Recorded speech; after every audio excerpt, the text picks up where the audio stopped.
La boutique des guerriers est enfin ouverte. Vous y avez accès 24 heures sur 24, 7 jours sur 7, 365 jours par année. Vous pouvez nous visiter sur le www.laboutiquedesguerriers.com et vous allez découvrir les plus beaux équipements, les plus beaux vêtements pour pratiquer votre sport avec élégance et tout en sécurité. Alors, qu'est-ce que vous attendez pour visiter le paradis? On y va, on pianote le www.laboutiquedesguerriers.com. À l'aube d'une nouvelle saison, on est tous pareils, on veut tous être beaux, belles. Les enfants également, ils ont droit d'avoir de la classe malgré leur jeune âge. Et lorsqu'il est question de vêtements, que ce soit dans le domaine du fight wear, du street wear, du sport wear, du MMA wear, vous aurez compris, lorsqu'on parle de vêtements, il y a une marque qui se démarque et c'est Kendan. Alors je vous invite à aller visiter tous leurs beaux produits. Ça se trouve sur www.kendan.com. À quelques coups de clavier, vous y êtes. C'est le paradis du vêtement. Bonjour à tous et à toutes, vous voici dans une émission de La Voix des Guerriers. Le 31 mars prochain aura lieu le prochain événement Instinct. Notre invité va disputer l'un des combats principaux de cet événement. Il s'appelle Sébastien Gauthier et on le rejoint immédiatement à son travail. Bonjour Sébastien. Salut Ken. Merci beaucoup d'avoir accepté l'invitation, Sébastien. Un gros combat qui s'en vient pour toi le 31 mars prochain. Je dirais pas que c'est nécessairement le plus gros dans ta carrière parce que tu as déjà fait quelques combats quand même assez importants, dont un combat face à Steve Bossé. Mais au moment où tu es rendu présentement dans ta carrière, ce combat-là, est-ce que ça représente un point critique dans ta carrière, justement? C'est tout le temps embêtant, là, mais oui, je crois que c'est le plus gros de ma carrière. Parce que moi, te donner un exemple, Steve Bossé, là, ils m'ont appelé le jeudi soir pour aller me battre au Centre Bell le samedi. Fait que définitivement, j'étais pas prêt. Puis définitivement, c'était pas un gros combat pour moi parce que dans le fond, là, j'ai tout donné tout ce que j'ai là, cette fois-là, sauf que j'avais 2 jours de préparation. Alors, pour moi, le combat de Steve Bossé, j'étais ramassé un chèque, là, puis je suis reparti chez nous. Mais un des plus gros de ma carrière, moi, c'était contre Icho Larenaz, cette grosse brute-là, à Jonquière. Je me suis cassé l'avant en bas droit, je me suis fracturé à la main gauche dans ce même combat-là. Alors ça, je pense que jusqu'à maintenant, Icho Larenaz, c'était le plus gros combat. Mais là, contre Todd Stout, définitivement... écoute, c'est une brute de cardio en plus. Ça peut me propulser des meilleurs au Québec. Alors oui, je pense que définitivement c'est le plus gros. Dis-moi, est-ce que tu avais mis un terme un peu à ta carrière avant ce combat, le dernier combat que tu as fait contre Bruce Nelson en décembre à Québec? Est-ce que tu avais décidé d'arrêter le MMA après ton combat contre Steve Bossé? Jamais, parce que de toute façon, là, c'était pas... non, c'est parce que j'avais de la misère avec ma plaque dans mon bras quand je me suis fracturé le bras contre Ticho. Donner des coups par après sur un sac ou même en recevoir avec une plaque dans le bras, là, c'est une très, très, très mauvaise idée. Faut absolument faire enlever ta plaque. Mais moi, mon docteur savait pas trop. Moi, je l'ai vu, là, un moment donné, je me suis présenté devant mon docteur. Je dit là, fais-moi de quoi? Enlève-moi ma plaque, ben non, c'est fini. Fait qu'un coup qu'il a enlevé ma plaque, pour faire un autre 2 semaines de repos, j'étais flambant en eux parce que je l'ai recassé mon bras. Mon Icho, je me l'ai fracturé sur un back punch. Puis quand je suis retourné à l'entraînement, 1 mois et demi après, j'ai bloqué un high kick, puis mon chum m'a fracturé le bras 1 mois et demi. Fait que j'ai été un autre 2 mois dans le plâtre. Fait que là, c'est ça. Là, après ça, j'ai fait enlever ma plaque. Puis là, après ça, je suis revenu à la boxe. J'ai fait beaucoup de boxe. J'ai fait quelques combats de boxe amateurs. Puis là, j'ai été approché pour des combats ultimes. Est-ce que du côté de la boxe, tu as pensé peut-être que c'est encore dans tes plans de pousser un peu plus là-dessus? Est-ce que tu voudrais peut-être éventuellement disputer un combat professionnel en boxe? Définitivement, on a failli cet hiver, mais ils ont pas réussi à trouver de combattants. Alors, j'étais supposé viser boxeur professionnel. Mais finalement, vu que le combat n'a pas eu lieu, on a décidé d'attendre un peu, de continuer à faire quelques combats ultimes, quelques combats de boxe amateurs encore. Puis, ouais, éventuellement, tout dépendamment de comment ça va dans le combat ultime, j'aime bien fréquenter les boxeurs de haut niveau du Québec, là. Je parle de Éric Martel, Didier Benz, Oscar Rivas. J'aime bien ça aller aussi m'entraîner au club où est-ce que Stéphane Larouche entraîne Lucian. Là-bas, il y a des gars des gars très très forts en boxe. Alors moi, en côtoyant tous ces gars-là, voyant que je rivalise avec les meilleurs du Québec en sparring, c'est sûr que ça me donne le goût de devenir boxeur professionnel éventuellement. Dis-moi, est-ce que tu as continué à t'entraîner beaucoup en boxe malgré ton prochain combat? Est-ce que ton camp d'entraînement contient un peu de boxe aussi? Oui, contient, je sais pas moi, 25% boxe, un autre pourcentage MMA, puis un autre pourcentage poids et haltères. Dans le fond, là, c'est dans le fond, je répartirais ça en trois, là, poids et haltères, boxe et MMA. Qu'est-ce que tu connais de Todd Stout? Bon, tu l'as dit, c'est un gars quand même qui a un bon cardio, on l'a vu dans son dernier combat notamment, mais il n'a pas vraiment tenté d'amener au sol, sauf à une reprise, c'était peut-être au milieu du deuxième, quelque chose comme ça, puis ça n'avait pas été une belle tentative non plus. Je sais qu'il est très fort physiquement, on l'a vu contre Guillaume Vigneault lorsqu'il l'a affronté, c'était chez Ringside, on a vu Guillaume Vigneault est très fort physiquement, mais Todd Stout avait été quand même assez impressionnant. Alors, qu'est-ce que tu connais de lui? Qu'est-ce que tu t'attends de lui? Je connais de lui qu'il a affronté Evan Ned. Moi, je l'ai pas mal vu juste dans ce combat-là contre Evan Ned. Puis un gars qui a un cardio comme ça, là, c'est tout le temps dangereux. Même peu importe sa force de frappe ou sa technique. Quand tu as un bon cardio, là, je pense que si tu le finis pas au premier, puis toi ton cardio il est pas parfait, je pense que t'es dans le trouble. Que mon entraînement va en ce sens que il faut absolument que comme Icho dans le fond là, ceux qui ont vu mon combat contre Icho là, j'ai eu un cardio là fort jusqu'au troisième, puis c'est exactement ce qu'il faut que je réplique. Alors dans le fond là, je fais la même préparation que contre Icho. Moi je pense qu'Icho il est bien plus dangereux que Todd Stout. Puis quand j'ai affronté Icho là, il était j'avais l'impression qu'il était vraiment en forme aussi.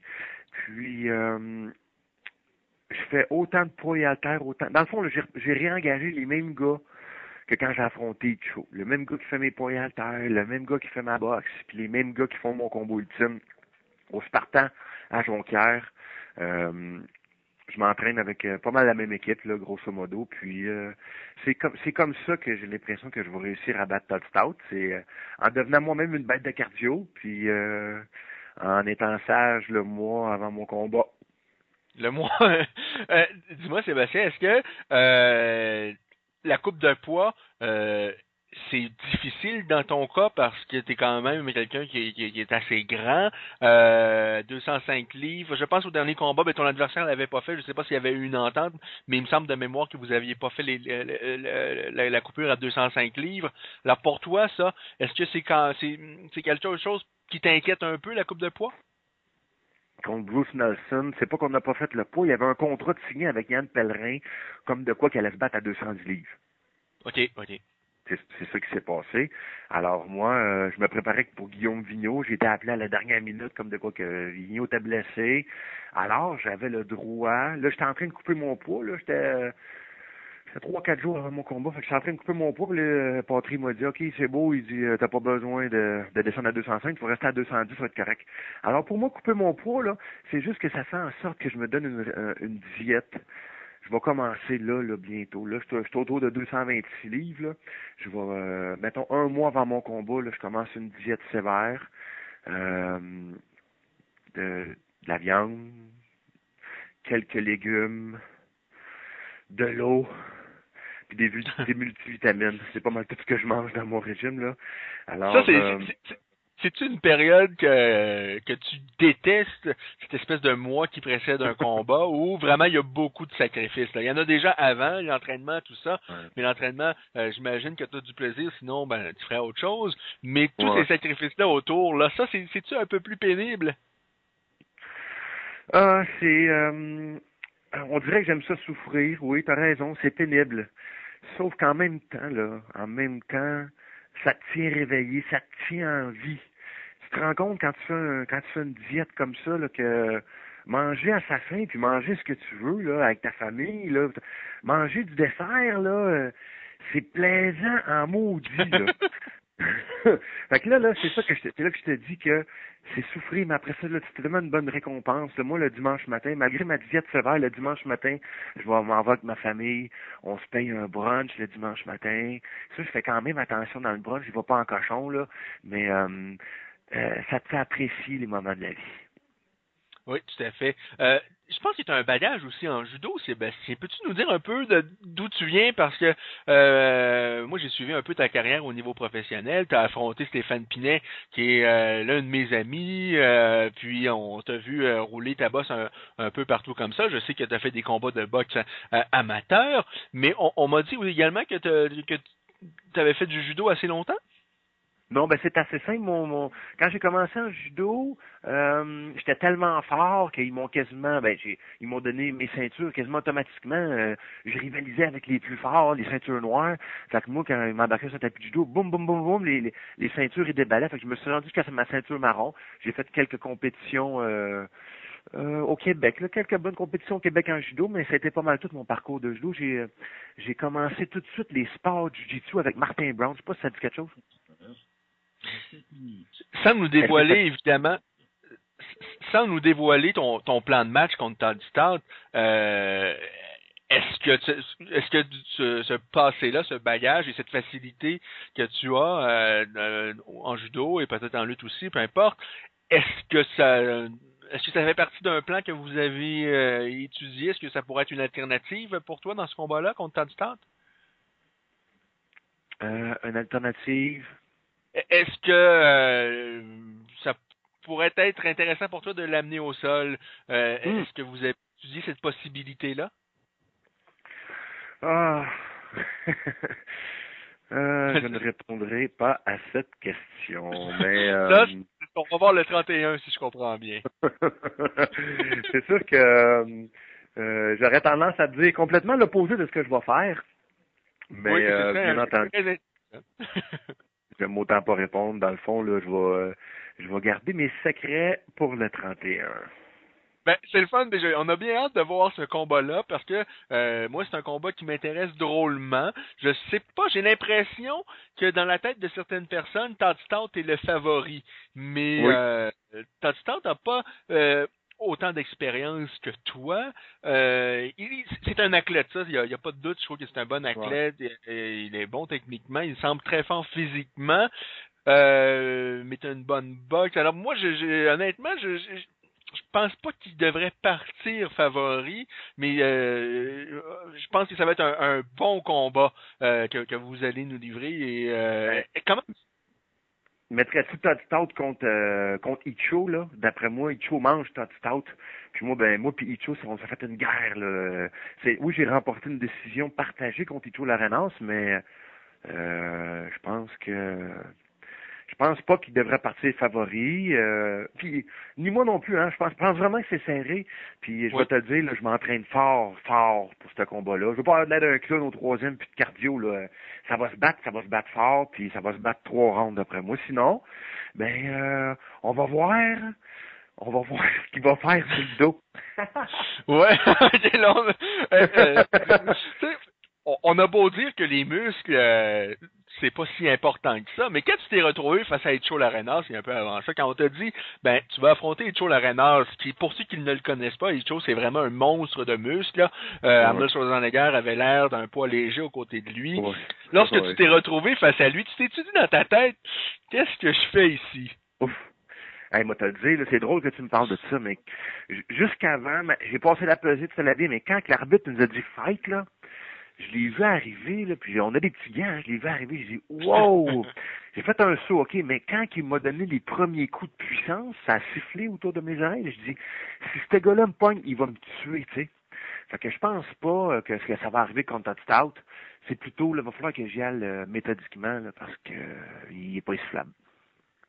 Avant de terminer, si tu peux nous dire qui sera dans tes coins, qui sont tes principaux partenaires d'entraînement également pour te préparer pour ce combat-là? Dans mon coin, il va y avoir Michel Desgagnés, c'est un des meilleurs coachs de boxe au Québec. Il va y avoir aussi Claude Perron, le chef du Spartan Fight Club. Puis mes sparring partners, je les garde secrets. Écoute, un grand merci Sébastien. La meilleure des chances à toi et à ton adversaire. Je suis convaincu que vous allez nous livrer tout un combat. Et pour toi, là, je vais te laisser le temps pour remercier peut-être les gens qui te supportent, puis les gens dans ton entourage. Et peut-être Ouais. avant de mentionner ces gens-là, c'est quoi ton avenir dans court terme? As-tu un plan pour le reste de l'année, par exemple? Quelqu'un que tu aimerais soit affronter? Peut-être que tu aimerais faire un combat de boxe aussi à travers ça. Qu'est-ce que tu aimerais qui t'arrive au cours de la prochaine des prochains 12 mois, par exemple?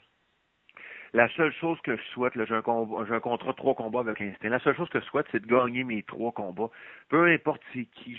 Moi, là, sincèrement, là, je m'en fous d'affronter n'importe qui. Je veux juste des victoires. Tu sais, j'ai affronté Bruce Nelson.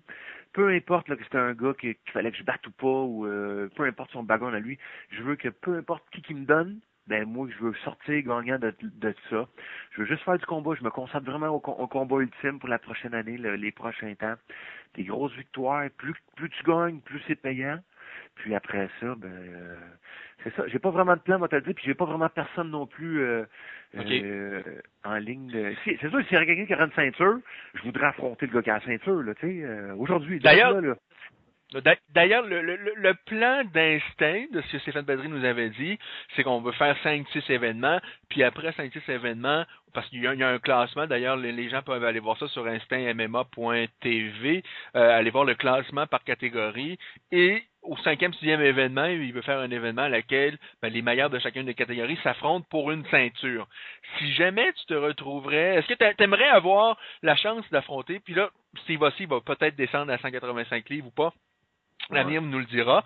Tu as eu un combat face à Steve Bossé dans les circonstances qu'on aura compris tout à l'heure, quand même, Hein? qui ne t'étaient pas favorables. Est-ce Hum. que, juste pour savoir qu'est-ce que tu peux faire à ton meilleur avec une bonne préparation pour Steve Bossé, est-ce que ce serait un duel si Steve demeure à 205 livres, si tu parviens à battre Todd Stout, eh bien, je pense que ça sera un combat, évidemment, qui serait très, très logique éventuellement. Est-ce que ça t'intéresserait? Euh, oui, c'est sûr. Mais pas plus qu'un autre. Je pense OK. là, d'un gars de 205. Dans le fond, là, j'aimerais ça toutes les passer, toute la gang. Je pense qu'il y a un gars qu'il y a un gars qui a battu Pinet. C'est comment il s'appelle? Le Le qui a battu dernier, Pinet la dernière fois? Anselmo Gutiérrez qui va affronter Guillaume Vigneault lors du même événement auquel toi tu vas participer. Alors peut-être le gagnant de ce duel-là contre toi éventuellement, ça serait aussi très logique. Ben moi, Pinet, je l'aime bien, tu sais. Puis la manière qu'il a perdu contre Gutiérrez, là, j'ai pas aimé ça. Pas aimé ça. Moi, j'étais à côté de la cage, là, puis j'aimerais ça y régler son cas à Gutiérrez. Ben, parfait, le message est lancé. Et d'après moi, Pinel n'a pas vraiment aimé non plus comment ça s'est terminé. Alors, ben, si tu pourrais aller venger le petit Québécois de Val-Bélair, ce serait magnifique. Écoute, Oui. Sébastien, il y a des gens qui te supportent depuis le début de ta carrière. Certainement un petit groupe qui te supporte, je dirais vraiment. Il y a certainement des gens que tu aimerais remercier particulièrement. Alors, qui sont ces gens? Peut-être c'est des entreprises que tu aimerais remercier? Ah, mais merci de m'accorder ce temps-là. Là. C'est sûr qu'il y a ma blonde en premier qui me supporte à la maison quand j'étais en manque de sucre, là. Après, euh, il y a une édition Sport Fitness dans ma région qui me supporte avec les nombreux conseils. Mon coach de boxe Michel, tous les gars du Spartan, tous les gars du club de boxe de Chicoutimi. Puis après ça, je pense que c'est pas mal ça. C'est pas mal tout le monde là, que je voulais remercier. Et je pense que vous organisez, parce que j'étais à Chicoutimi samedi lors d'un gala amateur, et tu as Ouais. mentionné, parce qu'on t'a interviewé, que vous organisiez un départ en autobus pour se rendre à l'événement de Chicoutimi ou de Jonquière, en tout cas dans ce coin-là du Saguenay. Ça, c'est toujours en route, ça. Il y a des gens qui vont pouvoir partir en autobus ou un petit trip de gang et aller encourager les deux Gauthier, toi et Alexandre, qui allaient représenter le Saguenay. Oui, c'est ça. Tout le monde qui m'entend au Saguenay, là, ceux qui veulent descendre, vous avez juste à me contacter ou à contacter Alex Gauthier qui fait aussi un combat. Alors, nous contacter par Facebook, allez nous trouver là, nous demander comme amis, on va vous donner tous les renseignements ou au moins on va essayer de l'annoncer là, parce que dans le fond ça prend environ 40 personnes, ça coûte 120 pièces par personne. La bière est fournie en montant, bar open, puis tout le lunch aussi en montant. Alors, je pense que c'est pas trop cher, puis vous allez avoir une grosse carte. Est-ce que ça comprend le billet pour l'événement? Oui. OK, 120, on a tout, là. Un petit trip de gang, on s'en va en autobus. Ça, ben, c'est quand même très, très abordable. Ça prend une quarantaine de personnes. Alors, on va mettre les liens pour que les gens puissent communiquer avec vous. Et puis, est-ce que vous passez par la ville de Québec? Peut-être que vous pourriez prendre des gens de Québec au passage. Pensez-vous que ça, ce serait possible ou... Là, je sais, je dis ça à boule pour point, là. On s'est pas concerté. Je sors ça comme ça. Ça, là, ça serait tellement une idée terrible, là. Si vous pourriez m'organiser de quoi, on pourrait, mettons, on ramasse 20. Je pense déjà, Alex Gauthier, déjà, il y a 10 personnes. Fait qu'il m'entrerait juste 30 personnes. Mettons, on ramasse 20 gars à Québec. Il nous en manquerait 10, 20 gars à Québec. C'est réglé. Puis, on monte. C'est Stéphane Patry qui paye la bière et les sandwichs. Ah, écoute, si quand Patry paye quelque chose, il faut en profiter parce qu'apparemment, ça passe pas souvent. Alors, écoute, Sébastien, on va essayer de trouver des gens de Québec qui sont des vrais amateurs de MMA parce qu'il n'y a pas juste le UFC sur Terre. Allez encourager les deux petits Gauthier, les deux petits, c'est un petit peu plus grand que l'autre Gauthier, mais puis à tous nos Québécois aussi qui vont être de la carte. Alors, on va se tenir au courant. Un grand merci, Sébastien, et puis à très bientôt, j'espère. Merci beaucoup.